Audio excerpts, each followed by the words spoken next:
ladies and gentlemen. Welcome back to the Only Tottenham podcast, and I'm joined by Seb and Ben, who have been taken hostage on their own podcast. Hey, we said we'd be mixing up the intros, and we've given you a guest intro, ladies and gents. You had me for the first time in a year yesterday, or on Tuesday. Ben, two intros in a row you've not done, mate. How how do you feel? Honestly, I don't know how I'm going to recover from this. Honestly, I've been cuckooed on our own podcast. It's just unbelievable. That was just a little funny bit of banter we did for you We're guys. just having such classic Funny banter guys, at the moment, yeah. guys. Yeah. You've got to do stuff when Tottenham are playing the way they are. So, but Kish, welcome back to the podcast, mate. Podcast regular, obviously. Everybody should know Kish by now. If you don't, all of his links will be down below. Go and check him out. But how are you, mate? How are you doing? Yeah, I'm good, man.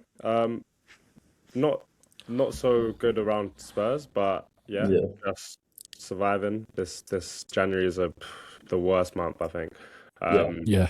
So yeah, just trying to get through and see some brighter kind of things on the other side. Yeah. I feel like that's everyone right now in the Spurs fan base, just like questioning life every single day. But Can't have a obviously, rainbow without any rain, mate. That's what I say. exactly. Can't have But a rainbow without the rain. obviously, Spurs lost to Bournemouth last night 3-2. Another loss. I thought we played better. It was a better performance, but I feel like there's only one place we can really start, lads, and that is with I can't even say it out loud. It sounds so fucking funny. Thomas Frank holding a little. Was it an espresso? He said he was having. Is that having his little pre-match espresso in an Arsenal branded cup? As if Spurs couldn't get any more Spursy at the minute. That happened, lads. What are we, Kish? I'll go to you first. What? Because I feel like there's been some mixed reaction on it, but in general, like so much anger, and I think a lot of people just kind of laughing at ourselves. What do you make of it? I think there's a few reasons why I think it's worse, the reaction to it. I think obviously people want him gone regardless, so this is just Yeah, like another excuse to like be on the Frank out fuel to the kind of. fire, innit? Yeah. But I also think that his press conferences, he keeps talking about Arsenal and like bigging up Yeah, he does. Arsenal. And it's like, great, we all know that Arsenal are another level to us right now. Like, there's other teams you can mention as well. You can mention other teams that are another level. You don't have to keep bigging up Arsenal the whole time. And for me, that's like a manager that just doesn't really get it. Like, Yeah, I understand you want to be honest and you want to be kind of straight up in your press conferences, but there's no reason to mention Arsenal as much as he does. And for someone who's really struggling to get the fan base on board, it feels weird that he's continuing to do that, Yeah. and continuing to kind of small down our club and like talk about how bad our club is at the moment, and then continue to big up them. It's just like that's not helping your case, mate. Like, no, And this is the thing about like what you said about not getting it. He doesn't realise that. I mean, nothing that he's saying is objectively wrong, but he doesn't realise that we live through that as fans, and we're getting it in the neck from gooners, in group chats, in real life. Because if you support Tottenham, there is at least 50% chance that at least a couple of people in your friend group that you know are going to be Arsenal fans because of the proximity of the two clubs, where you grew up, etc. And he doesn't seem to realise that we're getting it in the fucking neck from them every 5 minutes about the fact that they're going to be 8 points clear, and having to listen to what their gimpy little fans say on social media and all that kind of stuff. It's like, we get it all the time. You don't have to then pile on top of that. And I think like this thing with the cup, it wouldn't like it'd be bad anyway. But with the backdrop that you've kind of just painted, like you said, he does keep talking about Arsenal. The fact that Venkatesham has come out and kind of backed him, and Frank was asked about a question about, do you think that one part of the reasons that you're getting the back and you are is that Venkatesham kind of oversaw Arteta's time at Arsenal for a large part of it, and he come out and said yes, essentially. Mikel Arteta is the reason that our failing manager is still in a job. So there are so many connections back to Arsenal against the current backdrop of them being about to be 8 points clear in the Premier League and looking like they're actually going to go and do it. It's just like a living hell. It's like my mate George texted me last night. I was talking about the Frank thing, and he was just like, if Frank gets sacked for this, it's like Al Capone getting done for tax evasion. It's just like the straw that like broke the camel's back. It's just like, it's not the reason that he should go, or it's not the biggest crime that he's committed. But on top of everything else, it's just such a grim picture at the moment, and I don't think he realises like how much of a laughing stock we are. Yeah. Generally, like we are. We can all admit that. We all, as much as we try and buck against the Spursy thing, and we thought the trophy did so much to obviously kind of not nullify it. We knew that we were obviously going to be Spurs again at some point. Like every club has moments where they are made to look fucking stupid. Look at Arsenal, right? As much as they're in a much better position than us, they still bottle things and whatever. But it's just, it's just we're just a fucking laughing stock, like we are. And Yeah, that's the problem. Is like, I mean, I echo what you guys said. Like, it's a build up of stuff, not necessarily one moment. And I do think if we were doing really well and that had happened in isolation, I think most Spurs fans, I feel like, who are pretty reasonable, would just be like, that's a terrible mistake that's happened. Obviously, that's going to give fuel to Arsenal fans having a picture of the Tottenham manager. And I feel like they would have made a way bigger deal out of that if Frank was actually successful at Spurs, because he's a failure. Like they don't need to get at us because they've already got so much ammunition to come at us with. And like you said about him not getting it, that kind of thing. Unfortunately, like there's two rules as a Spurs manager: you love our club and you back our club, and you hate Arsenal. Even if you don't actually hate Arsenal, you just got to pretend that you do when you're here.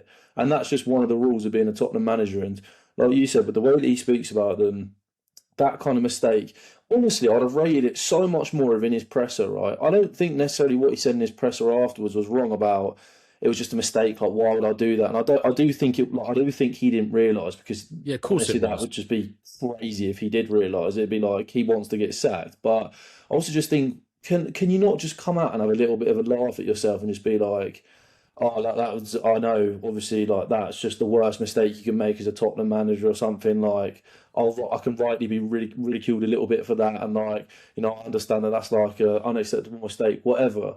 But sort of, again, come out and just, he's so sort of snappy and sharp in his press conferences at the moment, which, again, I get it. We're losing games. He's getting booed every week by the fans. I do understand it. But I honestly just feel like at this point, he probably resents us a little bit, which is fair enough at this point. And we tend to do this to every him. manager, don't we? We do this to every manager. Literally. And every manager ends up hating us.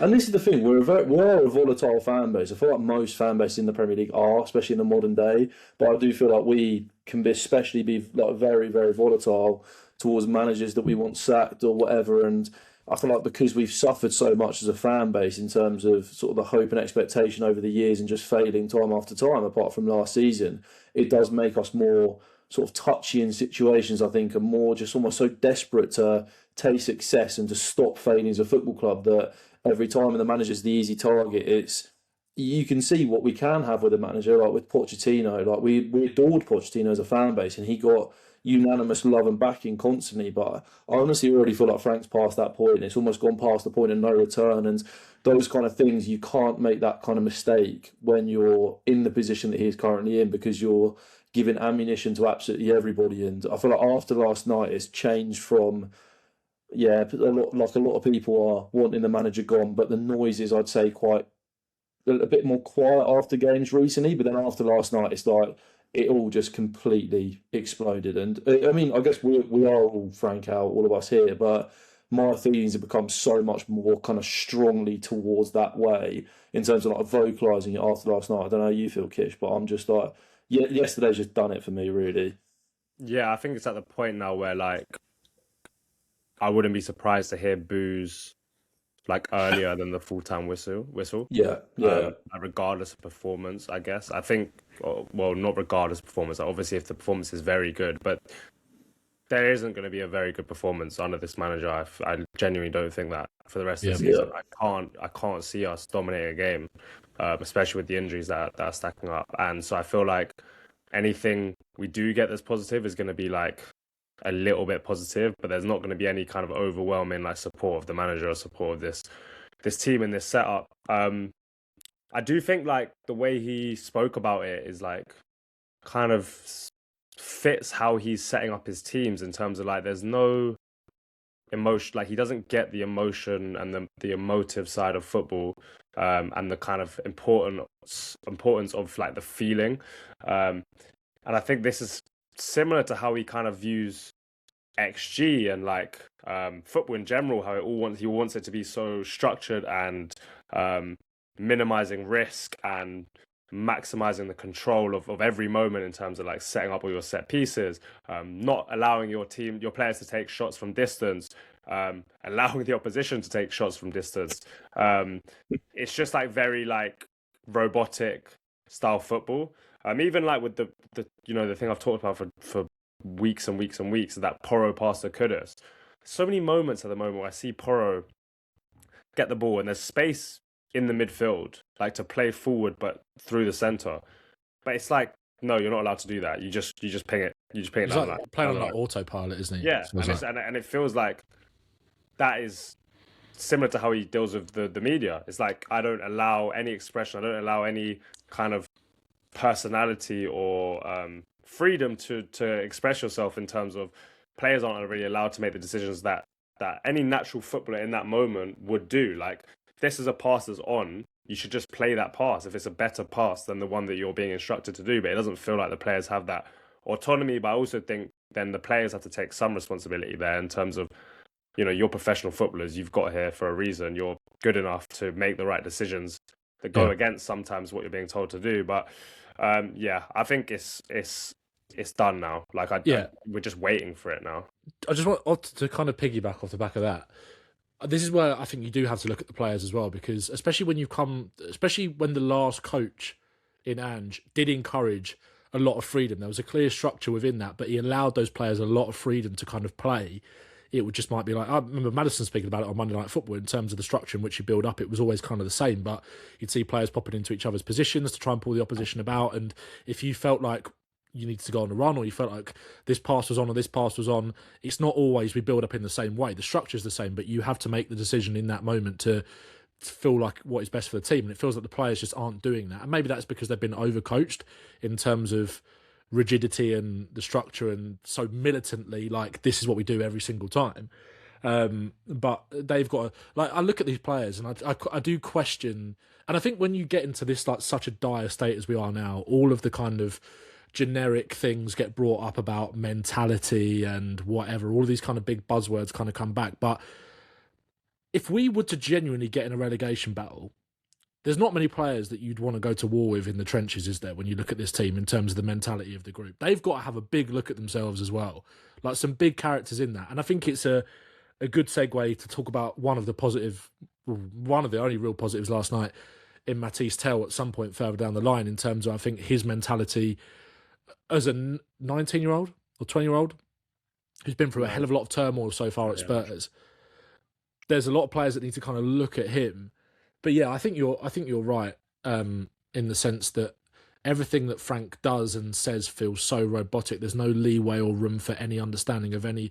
If he feels like, bearing in mind he was at Brentford and cultivated such an amazing kind of culture and connection between the fans and the dressing room as well. Like, and this is one of the things that really attracted me to him. Like, people talk about the no dickheads thing and all that kind of stuff, but like, when you listen to him do interviews or these kind of big pieces around the training ground, these big features that Brentford did, and you look at the relationships that he had with the fans, and even after the game the other day, like the relationship that he built with that kid at Brentford, the heavily disabled kid and all that kind of stuff. Like, it's amazing to see. And I think those are some of the reasons why you become attracted to a certain manager, because it felt like, obviously, Ange had that for a while, but that's naturally something that you're chasing as a football fan after where we were with Poch, someone that can just, like, you can build that back. And it feels like he's kind of lacking any sort of emotional intelligence at the moment. And this is what I was speaking about with Liam Rosenior making that step up to Chelsea, because one of the big things that's been spoken about with him is how he commands that dressing room and the emotional intelligence in which he speaks, the relationships that he's able to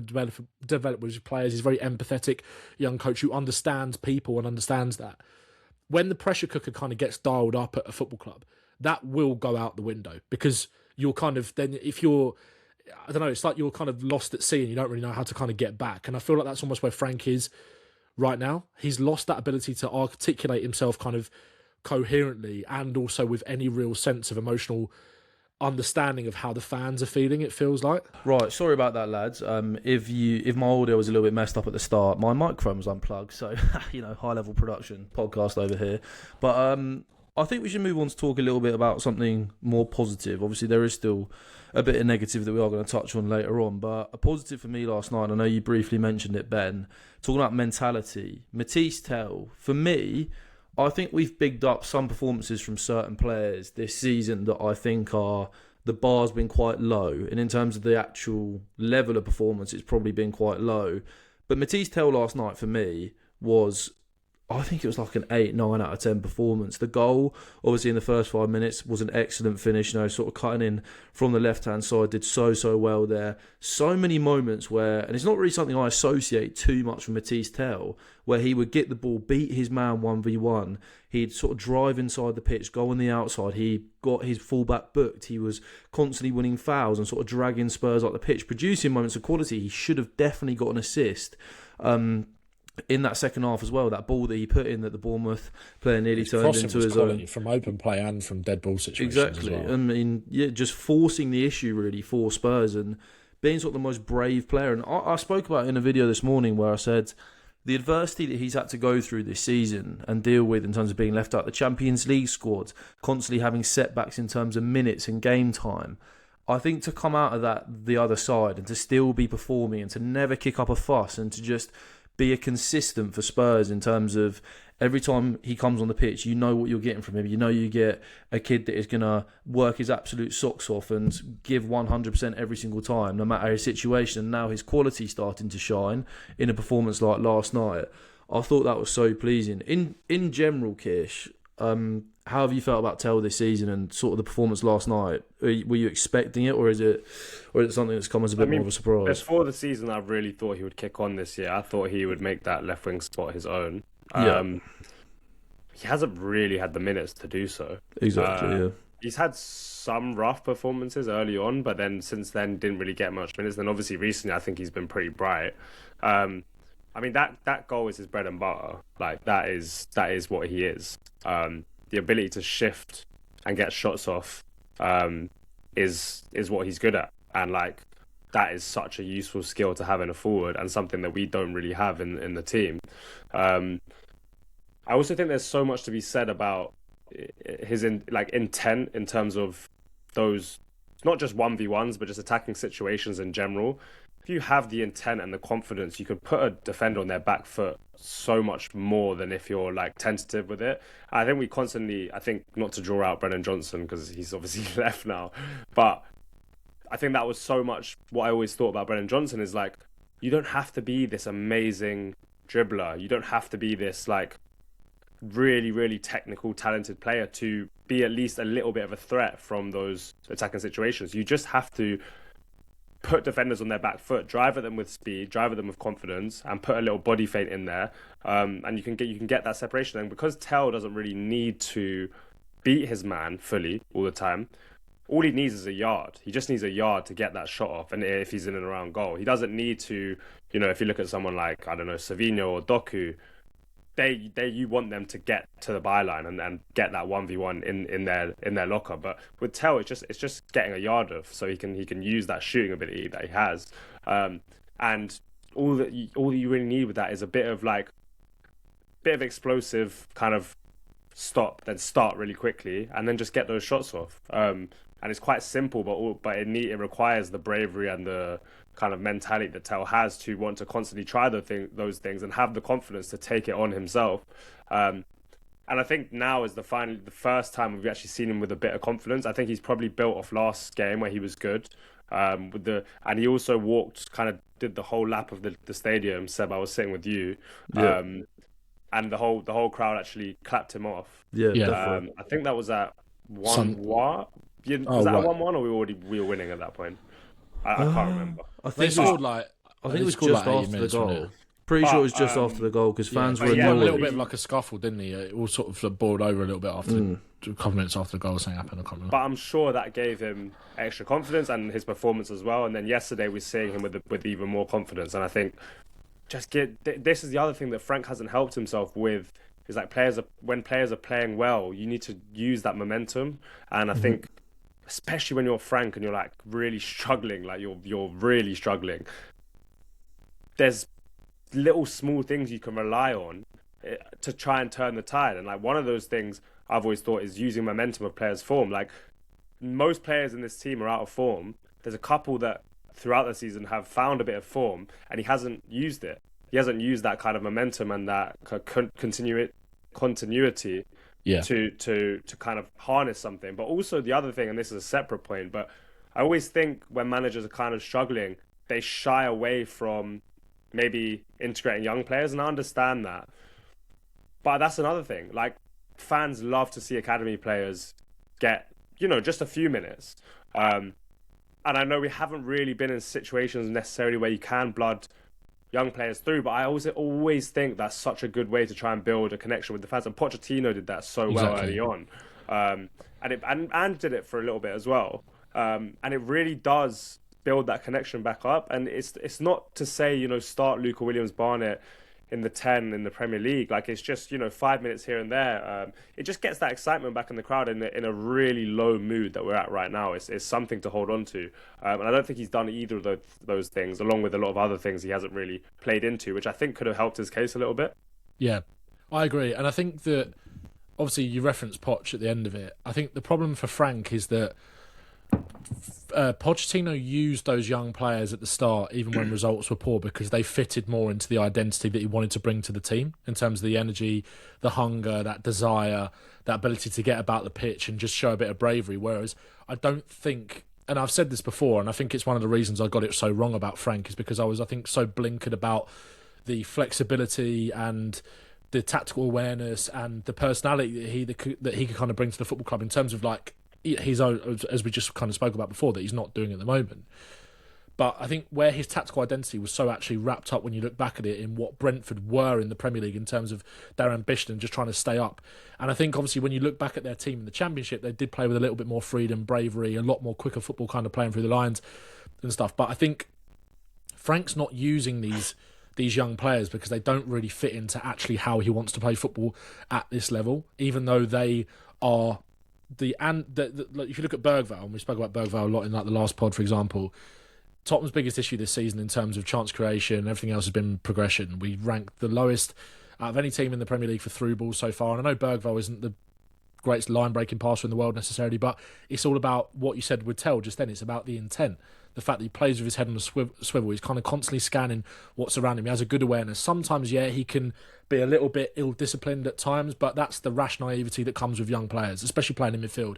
And you don't want to pack the team with teenagers. That can be an absolute disaster. But Bergvall has shown more than enough quality to kind of be in this team, and it feels like he's not playing Bergvall there because it doesn't fit in with his tactical identity, whereas that's what Poch obviously did do. Like, it didn't lead to consistent results at first, but he was building something. He was trying to get these characters out of the side, the likes of Capu, Paulinho, who just weren't working and were kind of just happy to sit there and pick up the wages. When he used Bentaleb and Mason, who were just a stepping stone and a kind of a stepping stone to where he wanted to get to, but they fitted into his vision of how he wanted to play football. Whereas we're so far away from, or I don't know if Frank even knows what that is. So it's just, and I think we see it a little bit. Obviously, he's given Archie Gray a chance, which is great, and we've all asked for Archie Gray consistent minutes in midfield from last season into this one. But again, it feels like it's still so handbrake on, and what's the point Gray's of the not just being going to bypass him every single time because we don't use our midfielders. Like, it feels like it's almost like stunting him at this point. It's a nightmare. Yeah. And you've seen it with Gray in the Championship at Leeds, where he is happy to drop between the centre halves and take the ball on the half turn and drive and be that kind of number 6 in the first phase that we want in terms of progression.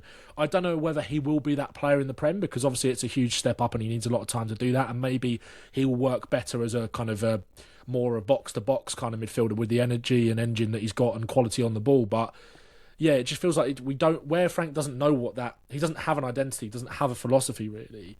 That's why those young players aren't getting an opportunity, because he's not willing enough to be brave to actually bring that philosophy to life. And I think it's this comes down to prioritizing, because it's like, fine, they don't fit what he might want to do, but there's also other things you can prioritize. And at the moment, he's prioritizing this kind of very risk-averse, controlled nature. It's not working. And like, maybe taking a few risks, like, we're not going to get relegated. We're not qualifying for Europe. Like, we're just not. So I don't really understand. He's very like close to losing his job. I know this kind of does sometimes happen when managers are towards the end of their tenure. They start kind of making random decisions and stuff. Yeah, but it is at that point where like you've got to try something. Like, I don't just sticking with the same setup, same players. and I know there's not that many players available for him, but this is kind of a thing that I've seen all season. But also Pochettino he prioritized the off the pitch stuff as much as the on the pitch stuff, and that I think really helped him. Like his whole idea when he came into the club was quite like smart. I thought, is really trying to build that connection with the fans. Ange but did also this as well. That's culture, exactly what Ange did, really. Yeah, exactly. But also the culture within the squad, and Ange did that as well. It's like you can't really make those massive changes without kind of changing the culture. And Frank hasn't touched that. It doesn't seem like he hasn't prioritized that in any way. He hasn't tried to excite the fans. He hasn't used players that might excite the fans. Even when, and if anything, when he's been more under pressure, he's shirked that even more. He's kind of gone even more controlled, even more defensive, even more kind of risk averse. Yeah, evidence at Brentford away, where the first thing he said in the post-match interview with Sky was it was an excellent clean sheet mentality. Like that was the first thing he decided to focus on. Was it Vicario booked for wasting time in that game? Was that in the 60th minute, the 70th minute, when we were drawing? It's crazy. I mean, let's be frank about it. It's like I don't think he's got the capacity. Sorry, I don't think he's got the capacity to do that. Like, I wanted Frank to... Like, I spoke so much about the kind of charisma that Frank had at Brentford, the job that he was doing there, the connection he built with the fans, the behind-the-scenes footage that you got from sort of when they're preparing for games, that little mini documentary series they did behind the scenes with Frank, and even stuff like giving young interns the opportunity to come in and just making the club feel like a family, right? I'm not sure you can do that at Spurs to the same level you can do it at Brentford. But I also thought those qualities could translate up to Frank, and he'd be a really kind of good speaker, and he'd be able to get the fans on side quickly. And I never felt like he actually got the fans on side in a big way. I felt like it was more just the excitement for a new manager. You buy into pretty much what they're saying. The first interviews are always like, I want to play brave, front-footed attacking football. We realised a month into his reign that really wasn't going to happen. And I don't see him as a guy or a manager that has the capacity now to go and change a situation. Like the situation he is in right now for a man, I think you could go and plop so many managers in world football into this situation, they wouldn't be able to turn it around. Managers that have proved that they could maybe do it at other clubs or have succeeded at other clubs, big clubs, right? I think there's very few that would be able to turn it around. Maybe like a Jurgen Klopp would be able to do it or something like that. Somebody who's real experienced of sort of turning clubs around, the charisma, etc.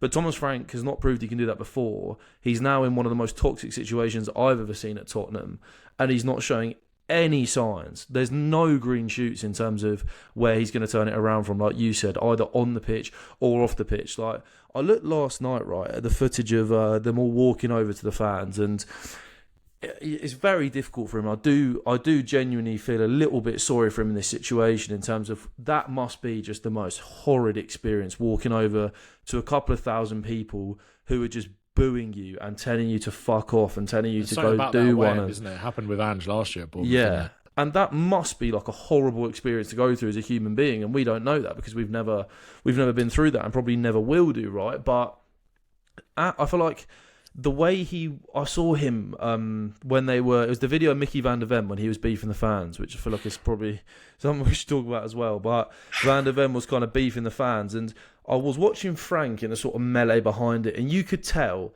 he was saying well played to every single player. He's putting his arm around a couple of the Spurs players and like almost speaking to them, and it felt like he was delaying the inevitable of going to have to go over and clapping the fans. And it's like, even that kind of thing, it's like, he looks scared, he looks timid, and I don't blame him for being that, like I said, because it's such a difficult situation. But if you want to turn it around, you can't be. You've got to be so much, I feel, stronger than he is right now. And even in home games, right, he's not really... Even if he gave a bit back to the fans, like it'd probably rile people up, right? And he probably shouldn't do that, to be fair. But even in home games, like you don't feel his presence as a manager around the stadium, whether that's on the touchline or at the end of games. It's kind of like he's just mixed in with the melee, and I even feel like at the start of his the Tottenham reign, like even when we were winning games, like against City, and maybe this is I'm now looking back at this with the lens of I want Frank out now, right? And maybe I am being a little bit unfair on him, but I've never really felt his presence as the Tottenham manager. And again, it's so easy to just directly compare to Ange, and I'm still very much of the opinion it was the right thing for Tottenham to do to get rid of Ange, etc., as much as I love him for what he did for us.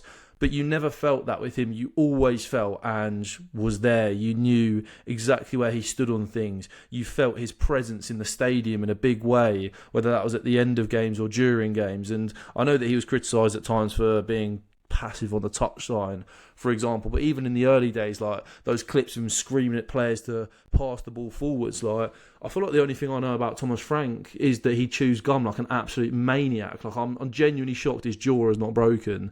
On some of those touchline shifts, chewing gum. Great breath though. At Spurs. He must be fantastic to be close to in terms of that. I think you're right. That was something that always really wound me up about what people said about Ange, even when I was at my kind of like lowest ebb with him, about like people just say he just stands there on a touchline, whatever. It's like, yeah, but that just wasn't true. It's just probably like every time you're watching the game, if you're at the game, you're watching what's happening, and you might turn around at one point and you look at him on the touchline, he's just standing there, arms folded. He's not barking instructions all game because you have to let your players take responsibility. Frank, like he was a lot more vocal Matt Wells than Frank. was like, you see it with a lot of managers. Like Klopp wasn't always doing it. Look at like Pep Linders, for example. Like you look at other managers as well. Emery, for example. I know Emery's quite animated, but he has his coaches doing a lot of it. Like it's football. It doesn't matter. It doesn't matter. Messaging, like if you just shout for 90 minutes. That your messaging has to be more deliberate and intentful than that, because if you're just shouting for 90 minutes, it's not going to go through to the players. If you want to actually get your points across, they can't be overloaded throughout the 90 minutes. It has to be in certain moments and in certain ways. There's so much going on in a 90 minutes of Premier League football. Like most managers spend all week preparing that game plan. There isn't much to be said often on the touchline. Like the plan's there. Obviously, changes get made, but it's just if you want to make tweaks and changes, obviously you have to get that message in as quickly and clearly as possible to the players for them to understand it, especially during the game. It's different when you've got their attention for 10 minutes at half time, but during the game, obviously, it's totally different. But again, it kind of comes back to the thing that you were saying at the start, Kish, about like the media and all the Arsenal stuff and all that. It's like, I know Ange he dropped a bollock with the whole Man City game thing and, you know, the thing about Arsenal and whatever, but at least you felt like he was... I said this to Seb in the last episode about, like, I think we probably all started to become Ange out at a very similar time. I remember Alkmaar was the game that really turned me, the away game in the Europa League last year, around that kind of time, and it was like...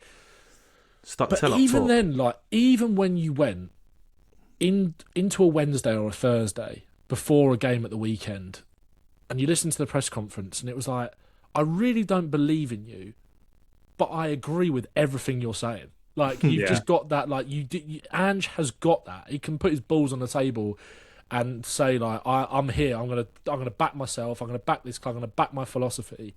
He had a backbone, and I just don't think Frank has really got that. And it kind of, it's like what you were saying, Seb, just then about, he probably accidentally dapped up a player twice after the game last night because he was so unwilling to go. It's like if you see like your ex or something in a pub and you're like saying goodbye to people and it's like, go on the weather app. Sure, I haven't said goodbye to you. I'm just like, make sure you don't make eye contact. Thomas Frank getting the weather app out in the centre of the pitch. You are right, like he has exactly. That, and it's like I think that it's something I've had a problem with him in press conferences for as well. And I'm wary of like being overly critical of somebody's character because, like I said, it's a horrid situation that he's in, right? And he has shown this in the isn't past. Him. This isn't him as a person. This is him as a football manager. No, I imagine he's a great guy. And when he inevitably gets sacked, I think as much as he's done a lot to kind of turn us all against him, I will be actually sad that it didn't work because he was someone that I batted for a lot and I genuinely thought was going to be a really good manager for us. And, you know, even like I said this last night and I think in either one of the group chats or whatever, I was like, obviously, even though I really backed him, there is a world in your mind in which it doesn't work. But I never thought it would get to this. I thought it would we'd have a decent couple of years and then it would fade away probably. And then we'd just like, it's not sustainable. Yeah. I never thought it'd get to a point this toxic with a manager like that. I genuinely didn't because of his character and stuff. But it's just, I think he's a bit weak and I think Spurs, they need those players. And that's what I said about the mentality. They've got to look at themselves as well. But I also think they need a manager that's going to put them in line. Yeah, because they get away with so much this playing group. I think for sure. I thought it'd be like we'd be in like the European spots this year, and you'd see improvements in a lot of areas. But I felt like it could always be a case of you'd maybe always be left wanting a little bit more because he wasn't really that elite manager. But then you'd go into the following season with a bit of optimism because it's like, okay, well, it's something to build on. Like these are missing bits from last year. Could he then build on it? and then it doesn't, and then it's like we sack him 2.5 years in or something. Yeah, exactly. And if you told me it got to this point in January, I'd have been really disappointed in the summer, because I'm not going to change the fact that I loved Frank at Brentford, and he was one of my favourite managers outside of Spurs, and sort of what he did with that Brentford team, like especially last season, they were so enjoyable to watch. And I do think, again, that was more because of how teams would set up against them, and Frank's football can really work when you've got open spaces in the channels and you've got sort of players willing to run into those areas, and players that are really suited to a system. But yeah, I think that it's even like in the press conferences when he gets asked a question, he sort of really stumbles over his answer at first, and it just doesn't seem that sure of himself in terms of pressure. Of that. Yeah, that's what I'm saying. Like, it does, when that pressure piles up. We've all been there, whether it's at whether you're in jobs or whatever, and you're in a meeting. I'm a terrible public speaker. I feel bad. But if you're like in a working situation, right, and you're in sometimes a lot of like work, I always find is like you kind of fake it till you make it to a little bit. Like, for sure. Go through that in terms of whether we're still doing that as or content creators, mate. And that's the thing. It's like if you're in a meeting with someone, like at your job or whatever, and someone puts you on the back foot a little bit, and you feel that pressure, you start talking in riddles. You kind of go round in circles. It's natural to be like that, and that's what he's kind of going through right now, because he's not really that strong enough a character to sort of just double down on what he believes. And even if it's a load of bollocks, like he just will say it because of the confidence, and he just doesn't. He's not doing that. I think a good example of somebody that I think is kind of comparative to Thomas Frank, not in the way that he sets up his teams or really anything on the pitch, but is Graham Potter at Chelsea. 100%. And what happened to him? He got eaten alive by the media. And I mean, you think our fan base is toxic towards managers with a little bit of a weaker backbone? Oh my God, Chelsea's a different kettle of fish entirely because of what they've been used to under Abramovich, etc. And Graham Potter got eaten alive, and I don't look now at Graham Potter as a manager that has the character to go and lead one of the biggest clubs in England. And It'll chew you up and spit you out, that job. I know Chelsea's, like you said, a different level, but it will chew you up and spit you out, and it's going to take you a while to recover from that. Look at like Ten Hag, for example, at Man United. Again, great example. His career's kind of gone in the bin now, isn't it? Really? Yeah, and that's the thing. I think it's fair enough to say that some managers just don't have the character to go and lead a top club. Like, I would always say that Ange Postecoglou has the character to go and lead a top club. Definitely does. Can get people on side and sort of, he can manage a big squad of egos or a squad of full of players. And I've always said, if Ange Postecoglou ended up at Manchester City, it would have probably been a very different story in terms of how we're talking about him as a manager now, right? And I think he did need very specific circumstances to succeed, which we would just probably never be able to provide him at Tottenham, at least not in the next probably couple of years minimum. So plays into part of the reason why he was sacked. But it is just a shame that it's kind of led to this. Like, as much as we are kind of in this bubble right now that we want Frank out and it's negative and all the injuries and some of the players like not performing, but it is kind of a massive shame to be in this place of your football club because you're in a dark time with the weather and outside it's bleak. I also think those, like what you said about Potter there, those things, the kind of lack of backbone, go hand in hand with the way they see football as well. So I always said that Potter at Chelsea, I mean, I thought he was a great manager at Brighton, and then he went to Chelsea and it stopped working. I was like, why is this not working? I was like, well, at Brighton he was constantly reactive, like, to opposition. Not that he was changing kind of system every time, but I felt like a lot of his tactical system was around the opposition. And then when you actually have to be the one in control and the one who has the game model that the other teams react to, you've never coached like that. Like, you've never dealt with that. You've never had every I think team that Pep Potter managed was punching up. Mm-hmm. Even the club that he managed in Sweden, that he, I think, took up like 2 tiers, Swedish football, whatever. It's constantly punching up, so it's constantly reacting to the opposition and finding their weakness rather than just having a game model that works. And I think Frank was the same at Brentford. People always praised Frank for the giant killer wins, like beating Arsenal, beating City when they were on that run, And I think that is how he viewed. Like, it's a similar way to how they view football in terms of and in terms of their personality as well. It's kind of an underdog mentality, like. And that works to a certain extent, but it's capped. But I also think similarities with Potter as well and Frank is the way that seemingly they were very helped by the structures around them. For sure. Yeah. Right. And you've seen both of those clubs go on to have greater success, even if you're talking about just short term for Brentford. I think that's something that reflects Brentford really are the highest badly. they've ever been in the Premier League. I mean, they're fifth in the Premier League.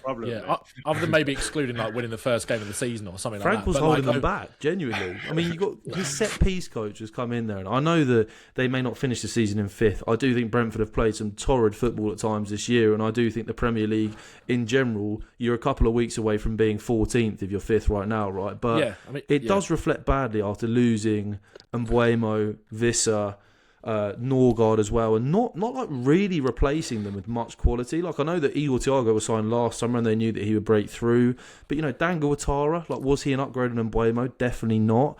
They don't really have a backup striker at the moment. Kevin Schadl's already at the club, so they didn't replace Norgard either, did they? No, they Henderson.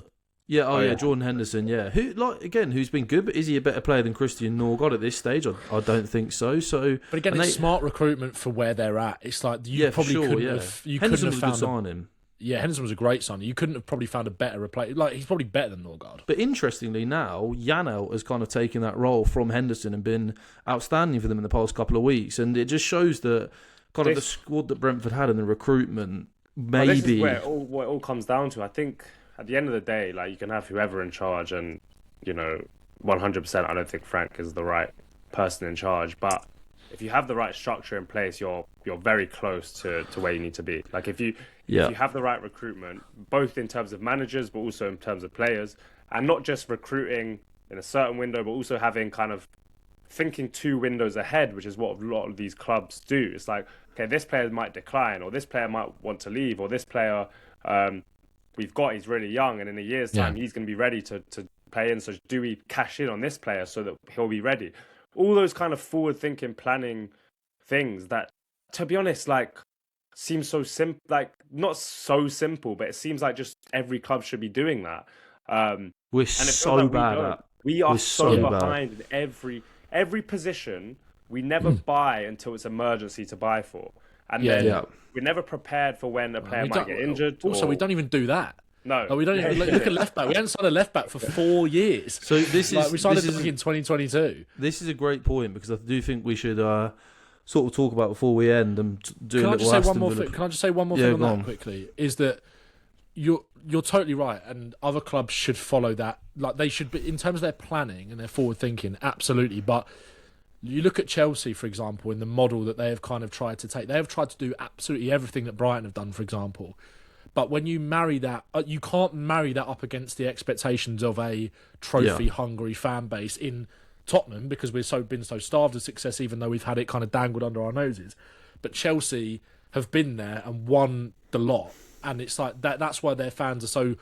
You could say they're kind of, I guess, spoiled, but when you've seen it all, you're not accepting of what they're kind of going through. So I do agree in the sense that obviously you have to take an element of that ability to plan the squad properly and think about players' development and all that kind of stuff. But you've also got to have the mentality of a top club, I think, as well, if you want to get there. And I think again, so many people were right when they said it about Frank, and I think it's something that I definitely ignored. But like, I know Levy's not here anymore.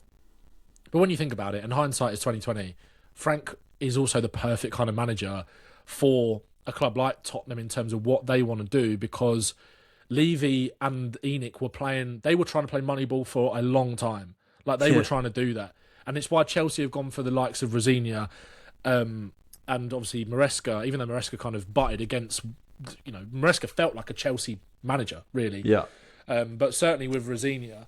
And I think it's even like listening to Frank's kind of quotes today, like talking about it. It's like me, Vinay, and Johan are very aligned and all this kind of stuff. He's never going to step out of line on anything, and it's like it's the perfect kind of try and work with what you got, and we'll see what happens kind of thing. And I think that's something that I was blinkered towards in the summer, or like when those links first came about, and I was excited about what he could potentially bring. But I think there was a lot of people that said that, and I think they have been kind of proven right, because that's all we really want to do. The club are just interested in maintaining their Premier League status, really, and I think we're getting, sadly, I genuinely think I don't think this will happen, but I don't think Newcastle fans would have thought it would have happened, and I don't think Villa fans thought it would have happened. We are in danger of being dragged towards where West Ham are, because they have been running, again, in a very, very similar way.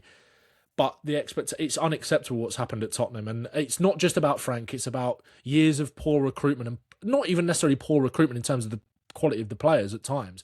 Like you said in a video the other day, Kish, it's about timing, it's about planning, it's about forward thinking. We are the most reactive kind of club on the planet and are left chasing our tail in so many aspects in terms of trying to make mistakes for previous transfer windows, but also trying to find our identity again that we lost after we lost Pochettino. So yeah, for sure, it's fucking grim, basically. But it's all right, guys. It's all right, guys, because Thomas Frank has come out with a zinger and said that in a storm, some are building fences and hiding behind it. Others are building windmills and getting stronger and getting more energy and learning from it. I think he's got a positive affirmation for 2026. Yeah, he's joking. Yeah, he did say that. So we're building windmills.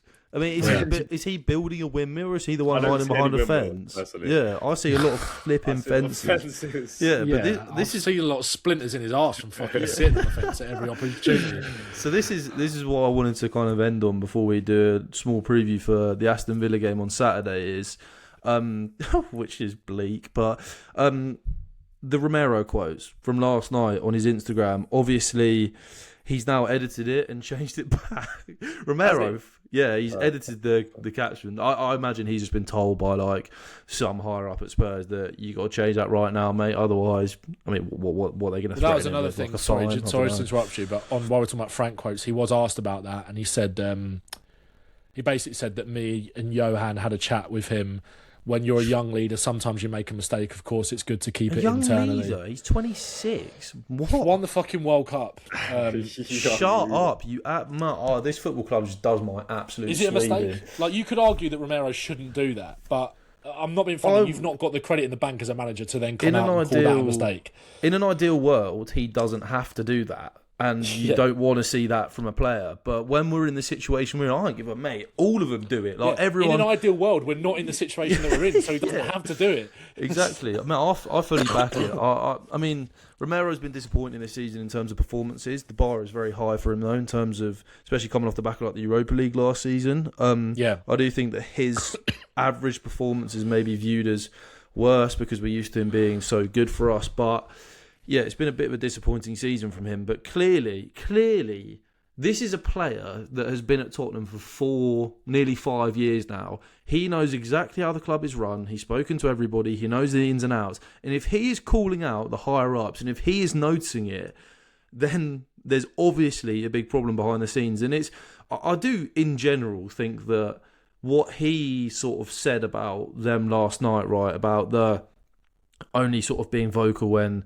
your club's doing well and sort of hiding when your club's doing badly. Like, I do think that is kind of typical of almost every owner in most businesses in any walk of life, right? Like, I don't think that's anything out the ordinary. But I don't really. I think with Levy that was always the case because he would hide behind managers and he would sort of sack managers when fans turned against him. In terms of the new ownership, it's kind of, I know it's not new ownership per se, but it is obviously without Daniel Levy, so it's different, right? And I don't think that there's been any real evidence of this to like back up his quotes in the last like couple of months. Like I wouldn't have expected like the hierarchy to come out with much apart from just maybe sacking Thomas Frank would have been nice. But I mean, what do you think, Kish? Do you think that I don't really know what to make of it? Like, with the new ownership, I kind of prefer when Levy was here because at least we knew who was responsible. I have no idea who's running the club. Yeah, I'm sure that's. I think it's Venkatesham. I think Venkatesham has got a lot of control, but he's not as in the.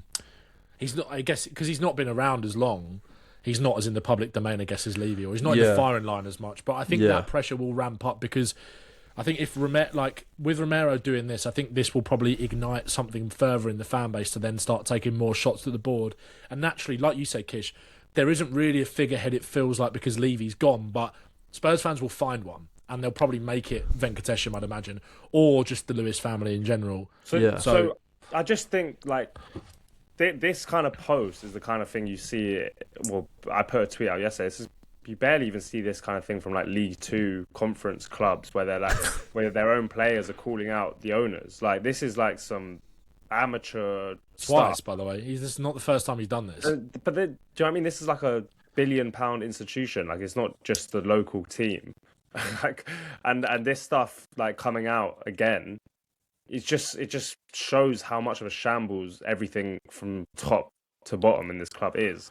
But what I would say is like he's right in terms of I don't know another Premier League club who are in the Champions League, for example, would have a squad without a fit left back.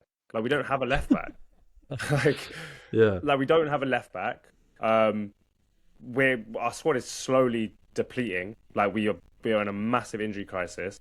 I know we're being linked with a young left back who I rate. I think he looks good, but he's not. Personal term has just been agreed according to Fabrizio Romano. So really, that one will get done. Wow. And he's a good. He looks good, but again, it's not a guaranteed hit. And you would have thought that in the situation we're in, you just go and spend 40 million on a guaranteed hit left back, or whoever it is, or go and get some players that are guaranteed to walk into this team, because it's not like this team is showing really, really good levels right now. There's definitely upgrades to be had. This is the time to do it. We're just a mess. Like, and I just don't understand how the club are kind of just towing along. Like they're just like, we just lose every week, or we just draw every game, draw or lose every game, and nothing seems to change about the situation with Frank. Yeah, and then the player links don't really heat up, and we're just like, oh, okay, another game, we just don't win. I know obviously Romero's the captain, so his words are going to carry more weight, but when you isolate that line, they only show up when things are going well to tell a few lies. Do you think he's potentially also referring to the contract negotiations in the summer? Because it was a massive shock that he signed a new deal and was made club captain. Not necessarily about the club captain stuff, because if he was going to stay around, it felt that he was probably the guy to do it. But the fact that he signed a new deal, that was... everything in the summer was so positive. This club make us look so fucking stupid when it was like Levy and Vinay coming out and doing interviews in the summer, and then we're all like sitting there like mucks. Holding hands. Going there going, oh, you know what? It's actually good to see him communicating like this. But Romero's right. Like, where are things now? And this kind of falls into this really dangerous cycle that I think we're moving into with like modern football in terms of the multi-club ownership model and what Chelsea are doing and all this kind of stuff about like these sporting directors and the people that are running the football club have way more power than the managers, even though the managers will then take the fall for the mismanagement and the poor runnings of the football club. But you never actually hear from those managers. In Germany, it's a lot... sorry, the sporting directors. In Germany, it's a lot more common because I feel like English football has probably learnt a lot from German football over the course of the last 15 years in terms sporting of... Sporting directors are quite new to the English game, I think. English game, exactly. Yeah. But they face a lot more scrutiny over there than in the media and from the fan base and everything than they do over here. And I feel like there's almost a bit of a lag in terms of fans catching up. And I think as much as I can't bear to look at Thomas Frank at the moment, I do think generally over the course of the next few years, when Man United sack their next manager, which will inevitably happen in 2 years' time, and Chelsea sack Liam Rosina in 18 months, I do feel like the tide of English football fandom will turn to start putting way more pressure. I mean, it's not a new thing to put pressure on the club because we've done that. We've got, Levy's gone. We're ahead of the curve, mate. Yeah, and Chelsea fans have done it before, and obviously look at the Super League and stuff like that. English fans are very good at rallying around, putting pressure on the football club as well as the manager. Like in terms of the sporting director, that will change. That will change. But who are we protesting against? That's what I like. Johan Langer, get him out. Yeah, there's too many cooks in one kitchen. That's an analogy. I don't know how you. You're right.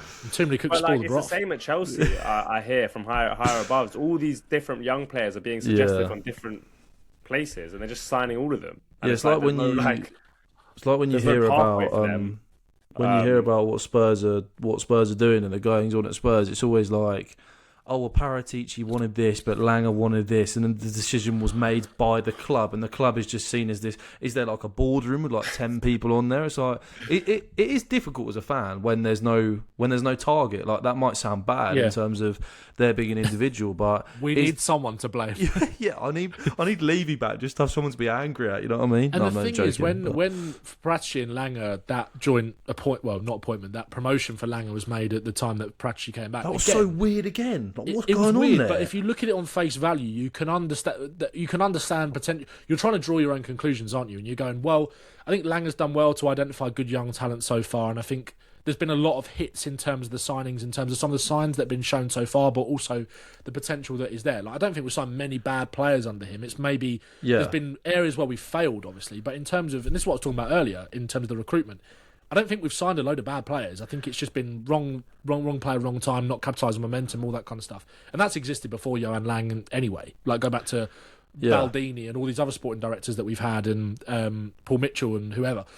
But it was so, like, they didn't really explain the sort of, what's the word? The role. The dynamic. Yeah, it's weird. And what's it called when you there's delegated, how their roles were like delegated. That was never really explained. So we were left to kind of draw our own conclusions on, well, Parati's got experience working with bigger clubs and he's kind of got a lot of agents and that. So you'd imagine he's the one getting the deals over the line and Lang is the one that's scouting the players. But then again, like you just said, we've also heard many times that there's been sort of not a disagreement over what player. So none of it makes any fucking sense. It's like he's a control freak, though. He wants to. He is. Like, so, and he's not a data guy. And we're supposed to be being led by a data team, but now we've got Paratici back, who's more like science players off contacts and stuff. Yeah, it's like employing Thomas Frank. Paratici was the perfect sporting director for Redknapp. Yeah, it's like employing. It's genuinely like employing Thomas Frank and Ange Postecoglou as joint managers and being like, "Go on, then, lads, work it out between yourselves." And it genuinely is because they're two completely different. Is Paratici gone now though? They completely. I think he's going at the end of Jan. Is he? Yeah, I think he's gone. And I prefer. I mean, I want Langer gone as well, but I'd rather have Langer than Paratici personally. Yeah, for sure. I think Paratici's just too like chaotic and like. And he's been like he's been consulting for ages, and like his role's been kind of so confusing. Again, we're supposed to like the whole thing over the past couple of years has just been a mess, and it's just been so confusing. So I feel like we need rip it all up and start again and get a new sporting director in who can actually do more than just one element of what a sporting... Like, we're talking about one of the richest clubs in the world with one of the biggest war chests available for transfer windows in Tottenham, or at least that's how it should be with the amount of money we generate and the amount of sort of leeway we've got with FFP.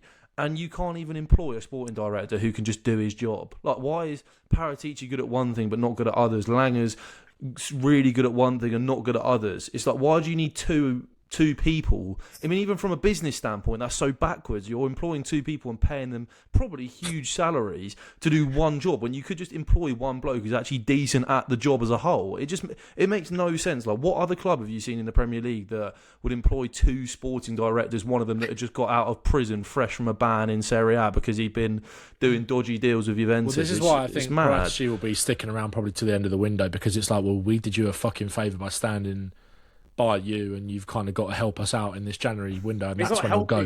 What's he doing? He's not helping. And he's got his headphones in at the games. Can you not see? He's got aura. He's going to become the head of footballing operations at Fiorentina, the bottom of Serie A. Is that how far? Either. I don't know what he's working with there. It makes no sense. None of it makes any sense. That's the kind of role that might work for him, because it's like Fiorentina can't really spend any money, so he can get like dodgy loans and pull favours with certain clubs. At a club that has the resources we do, we should have a more thought out like plan.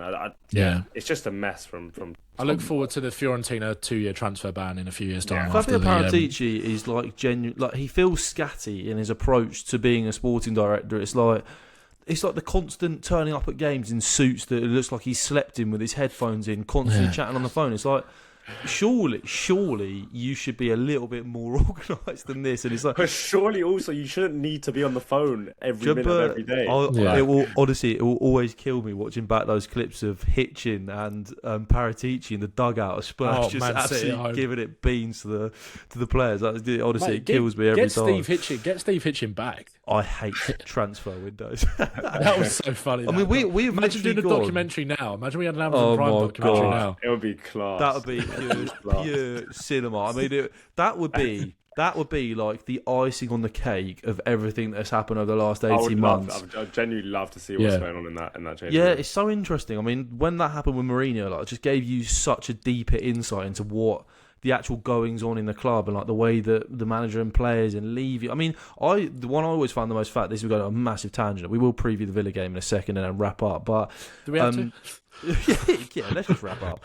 But that clip of Levy talking to Ericsson, having Jose Mourinho there as well, like I'd have never thought that would have like been a thing before I saw that clip, and it was just like Daniel Levy actually. I mean, just like the worst clip from that was when Daniel Levy's trying to speak to Ndombele, and he's using a translator, and Daniel Levy's like, yeah, like I was never that good in school, but I worked really hard. And then Ndombele's like, yeah, I worked hard as well.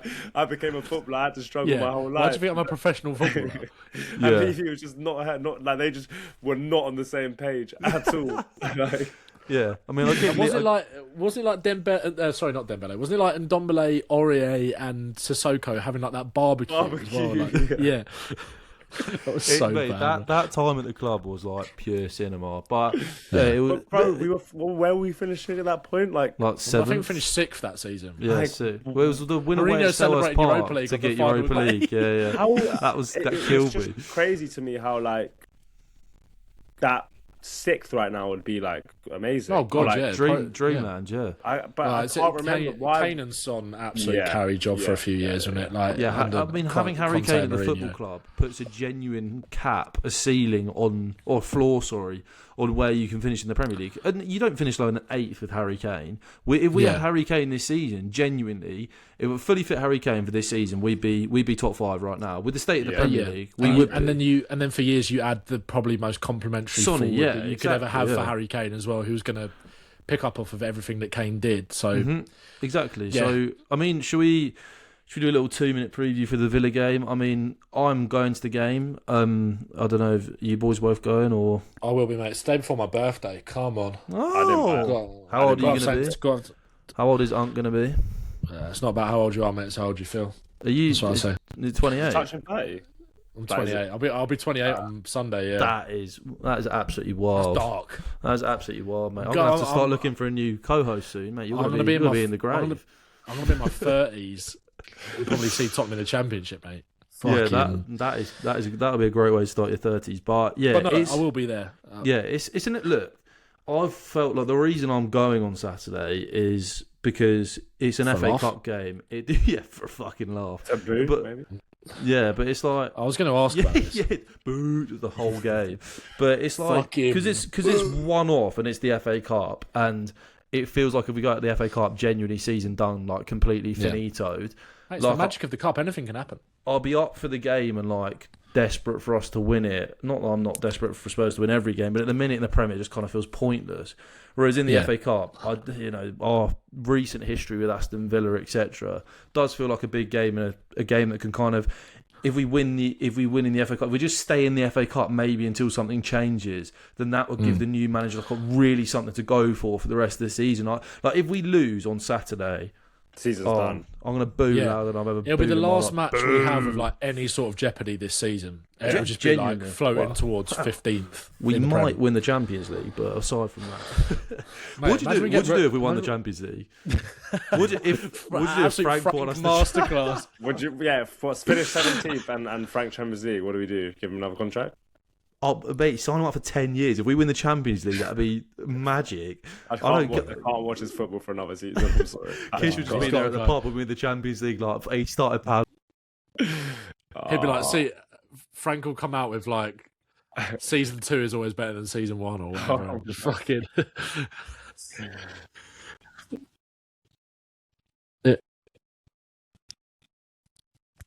Is it what? Who? I mean, yeah, Bentancur's out. Bergvall will be out. Kudus is out. We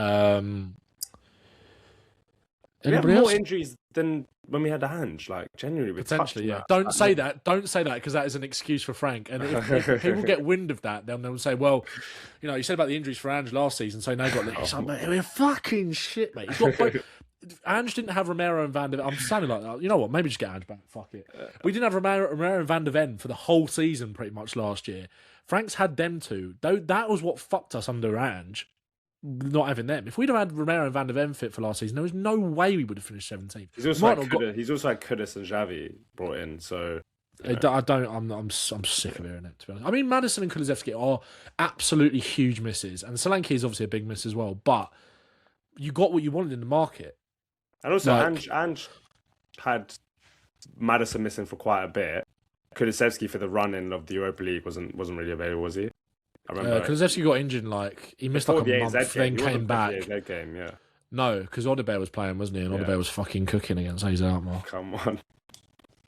Just take him back, man. Take him back to the Europa League round of 16 second leg. I want to feel something again. Anyway, we'll be fine. Seb, are you still here? Can you hear us? Can you not just see us? What is he doing? Oh, he's back. Oh my god. That angle is crazy. I'm back on my laptop camera just for the end because to go to town. I know my camera is for some reason just giving up on me. So yeah, right. But yeah, that is. We'll wrap up there. Kish, thank you so much for coming on, man. Everyone knows where to find Kish, Lily White Lab. But obviously you've got your own personal TikTok channel as well. Yes. Which is Kish 100. Nice. Yeah, go follow him on everything. 10K pretty soon over there. Yeah, and I'm going to be posting on there probably more at the moment while Spurs are this bad because there's not much to talk about. So don't blame you, mate. Content be over there. You have my respect. We'll also collaborate with your channel on this, so it would be just easy for people to find. So, and yeah, thanks for listening. You're still obviously the pod, Little White Lounge as well. Coming back next week. Coming back next week. Yeah. So make sure to go and lock into that. We'll be back after the Aston Villa game. Maybe talking about Thomas Frank getting sacked. Maybe talking about Spurs being on their way to Wembley. Who knows? It's the Managerial Cup, guys. Should we just all go on holiday and just take like a 2-month break from this shit? It's like who actually cares about? Find ourselves. I feel like I've lost myself this last. Yeah, I need to find myself as well, to be honest. Yeah. So let's do that. Thanks for listening. If you're on YouTube, subscribe. If you're following on Spotify, please rate us 5 stars as well. That'd be greatly appreciated. And we will see you Sunday or Monday. Hopefully Spurs win for my birthday. If Spurs win, you might even see us maybe Sunday. So we will. It's Ben's birthday. We're not recording on your birthday. Jesus Christ! Can you imagine sitting down for maybe 2 hours on your birthday? The grind never stops. Yeah. All right. Well, nice one, lads. In a bit. All the best.